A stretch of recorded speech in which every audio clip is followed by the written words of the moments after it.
Hi hello ನಮಸ್ಕಾರ ಎಲ್ಲರೂ ಹೆಂಗಿದ್ರಿ? ನಾನು ಚೈತ್ರ ಮೋಹನ್. ವೆಲ್ಕಮ್ ಟು ಚೈತ್ರಾಸ್ ಪ್ರಪಂಚ. ಈ ಬ್ಲಾಗ್ ಬಂದು ಬರ್ತಡೇದು. ಶೂಟಿಂಗ್ ಮಾಡೋದು ಸ್ವಲ್ಪ ಲೇಟ್ ಆಯಿತು. ಜನವರಿ 26 ಎಲ್ಲರಿಗೂ ರಿಪಬ್ಲಿಕ್ ಡೇ ಆದರೆ ನನಗೆ ನನ್ನ ಬರ್ಡೇ ಅನ್ನೋದೇ ಒಂದು ದೊಡ್ಡ ಖುಷಿ. ಈ ಬರ್ಡೇ ಅಂತೂ ಮತ್ತು ಸ್ಪೆಷಲ್ ಎಂತಕ್ಕಂದರೆ ನಂದು ಕಂಪ್ಲೀಟೆಡ್ ಫ್ಯಾಮಿಲಿ ನನ್ನ ಜೊತೆಗಿದೆ ಅನ್ನೋದೇ. ನನ್ನ ಯಜಮಾನ್ರು ಪಾಪ ರಜೆ ಇಲ್ಲ ಅಂದ್ರೂ ಗೋವಾದಿಂದ ಬಂದರೆ ಅದೇ ಒಂದು ಮತ್ತು ದೊಡ್ಡ ಖುಷಿ. ಅವ್ರ ಪಾಪ ಕಾಲ್ ಮಾಡ್ಕೊಂಡು ನಾನು ಊರಿಗೆ ಬಂದನೆ, ನೀ ಪಟ ರೆಡಿ ಆಗೋ ದೇವಸ್ಥಾನಕ್ಕೆ ಹೋಗಿ ಬರ್ಬಾ ಅಂತ ಹೇಳಿದ್ರು. ಅದಕ್ಕೆ ಪಟ ರೆಡಿ ಆಗ್ತಿದ್ದೆ. ದೇವಸ್ಥಾನ ಹೋಗೋಕ್ಕಿಂತ ಮುಂಚೆ ಮನೇಲಿರೋ ದೇವ್ರಿಗೆ ಪೂಜೆ ಮಾಡುವ ಅಂತ ಹೇಳಿ ದೇವ್ರ ಪೂಜೆ ಮಾಡೋಕ್ಕೆ ಬಂದೆ. ದೇವ್ರ ಹತ್ರ ಅಂತ ಕೇಳ್ಕೊಂಡೆ ಗೊತ್ತಾ?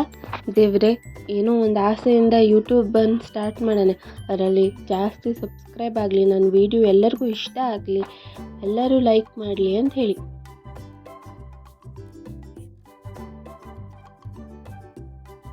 ಬರ್ತಡೇ ಅಂದಮೇಲೆ ಅಮ್ಮನ ಆಶೀರ್ವಾದ ಇಲ್ಲದೆ ಇದ್ರೆ ಹೆಂಗಾಯ್ತದೆ ಹೇಳಿ. ಅಮ್ಮನ ಹತ್ರ ಅಮ್ಮ ಆಶೀರ್ವಾದ ಮಾಡು ಅಂತೇಳಿ ಕಾಲು ಹಿಡ್ದೆ. ಅಲ್ಲಂತ ಅಮ್ಮನೊಂದು ತಮಾಷೆ ಶುರು ಆಗಿಬಿಟ್ಟದೆ. ನಾನು ಅಮ್ಮ ಆದಮೇಲೆ ಗೊತ್ತಾದದ್ದು ನಮ್ಮ ಅಮ್ಮನ ಬೆಲೆ, ಅಮ್ಮ ಅಂದರೆ ಎಂತ ಅಂತ ಹೇಳಿ.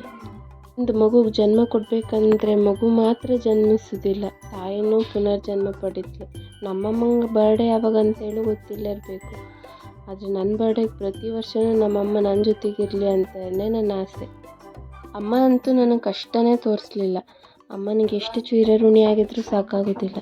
ಅಷ್ಟೇ ಪರಿಶುದ್ಧವಾದ ಪ್ರೀತಿನೇ ನನ್ನ ಗಂಡಂದು.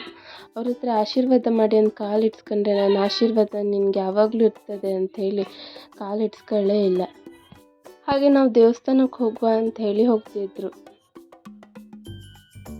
ದನಿ ಯಾವಾಗಲೂ ಗಾಡಿ ಮೇಲೆ ಹೋಗಬೇಕಾದ್ರೆ ಹಿಂಗೆ ನಿಂತ್ಕೊಂಡು ವ್ಯೂನೆಲ್ಲ ಎಂಜಾಯ್ ಮಾಡ್ಕೊತಾನೆ ಹೋಗ್ತಿರ್ತ್ಲು.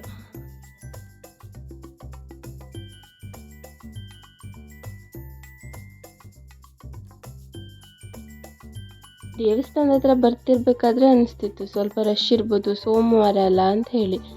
ಆದರೆ ಒಳಗೋದ್ಮೇಲೆ ಗೊತ್ತಾಯಿತು ಎಷ್ಟು ರಾಶಿ ಜನ, ಮತ್ತಿರೋದೆಲ್ಲ ಟೂರಿಸ್ಟೇ. ಗೋಪುರದ ಹೊರಗಿಂದನೇ ಲೈನ್ ಸ್ಟಾರ್ಟ್ ಆಗಿತ್ತು. ಮತ್ತು ಅಲ್ಲಿ ನಮ್ಮೂರು ಜನಕ್ಕಿಂತ ಟೂರಿಸ್ಟೇ ಜಾಸ್ತಿ ಇದ್ದರು.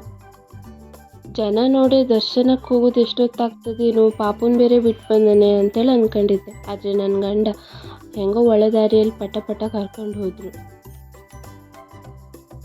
ಹಾಗೆ ದೇವ್ರ ದರ್ಶನ ಮುಗಿಸ್ಕೊಂಡು ಹೊರಗೆ ಬರ್ತಿದ್ದಾಗೆ ಅಲ್ಲೇ ಚಿತ್ರಪುರದ ಸ್ವಾಮೀಜಿಗಳು ಅಭಿಷೇಕ ಮಾಡ್ತಿದ್ರು ದೇವರಿಗೆ. ಅದನ್ನು ನೋಡುವ ಖುಷಿ ಆಯಿತು.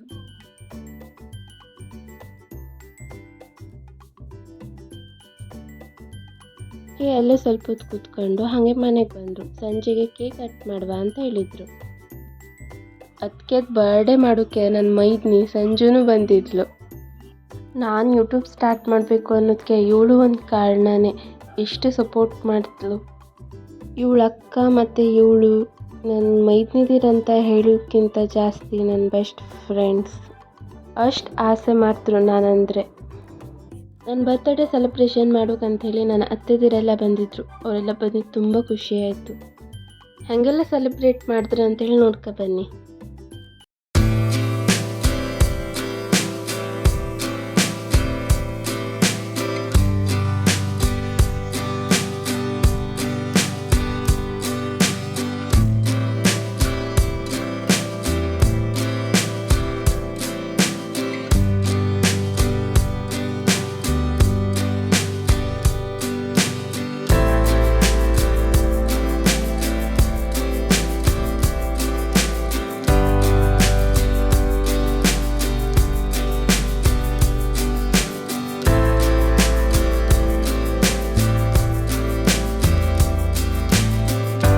ಇವ್ರು ನನ್ನ ಅತ್ತೆ ನನ್ನನ್ನು ಮಗಳ ಥರನೇ ನೋಡ್ತರು. ಹಾಗೆ ನನ್ನ ಗಂಡನಕ್ಕಿಂತ ಜಾಸ್ತಿ ನಂಗೆ ಐ ಲವ್ ಯು ಮಗ ಅಂತ ಹೇಳ್ತಾನೆ ಇದ್ರು. ಅಷ್ಟೇ ಪ್ರೀತಿ ಮಾಡ್ತರು, ಅಷ್ಟೇ ಕೇರ್ ಮಾಡ್ತರು.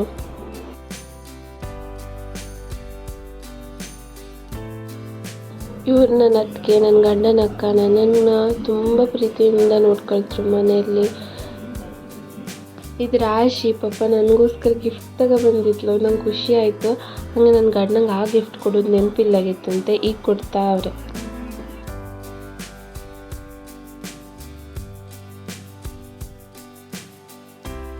ಇವ್ರು ನನ್ನ ಅಣ್ಣನ ಹೆಂಡತಿ.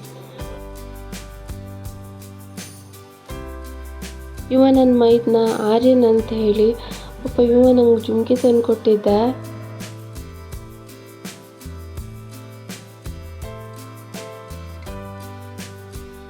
ಹಾಗೆ ನನ್ನ ದೊಡ್ಡಮ್ಮ ಹಾಗೆ ನನ್ನ ಸಣ್ಣ ಅತ್ತೆಂದಿರಿಬ್ಬರೂ ಕೇಕ್ ತಿನ್ನಿಸಿದ್ರು.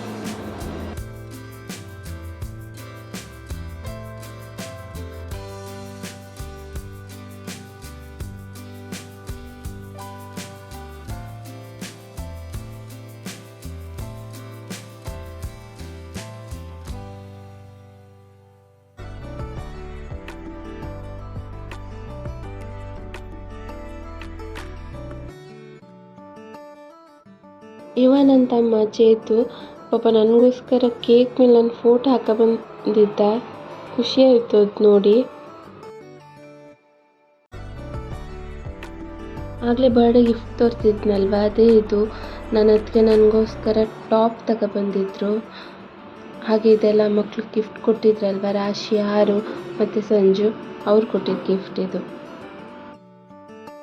ಇದು ನನ್ನ ಯಜಮಾನ್ರು ಕೊಟ್ಟಿದ್ದ ಗಿಫ್ಟು, ವಾಚು. ನಾನು ಕೇಳ್ತಿದ್ದೆ ಒಂದು ವಾಚ್ ಬೇಕಂತೇಳಿ, ಅದೊಂದು ಬರ್ಡೇ ಕೊಡ್ತಾರೆ. ಖುಷಿ ಆಯಿತು ನನಗೆ.